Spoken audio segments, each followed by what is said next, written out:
ముందుగా మీ అందరికీ రాజ్యాంగ దినోత్సవ కాన్స్టిట్యూషన్ డే శుభాకాంక్షలు. 1949 నవంబర్ 26వ తేదీన రాజ్యాంగ నిర్మాణ సభలో రాజ్యాంగాన్ని రూపొందించుకొని ఆమోదించుకోవడం జరిగింది. రాజ్యాంగ నిర్మాణానికి అన్ని తానే నడుచుకున్నటువంటి వ్యక్తి father of the Indian constitution is doctor Babasaheb Ambedkar గారు. అయితే భారత రాజ్యాంగ చరిత్ర నిర్మాణం ఎంత ముఖ్యమో దాని ఆవశ్యకత, ప్రాధాన్యత, అవసరం తెలుసుకోవడంలో గుర్తించడం కూడా అంతే ముఖ్యము.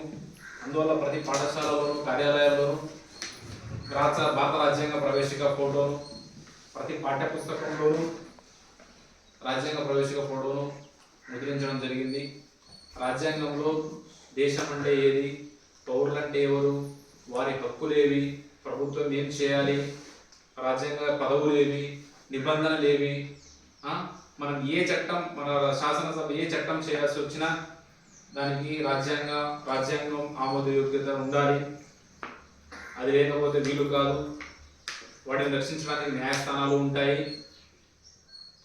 సో అందులో పేర్కొన్నటువంటి లక్ష్యాలకు అనుగుణంగా నడుచుకోవాలి. ప్రతి పాఠ్య పుస్తకం, మీరు ఏ ఇంజనీర్ అయినా, డాక్టర్ అయినా, ఎటువంటి ఉద్యోగంలో మీరు వెళ్ళినా రాజ్యాంగ ప్రవేశిక యొక్క ఆవశ్యకతను తెలుసుకొని దానికి అనుగుణంగా రాజ్యాంగ విలువలు తెలుసుకొని దానికి అనుగుణంగా నడుచుకోవాలనేదే ప్రభుత్వం యొక్క ప్రధాన లక్ష్యము.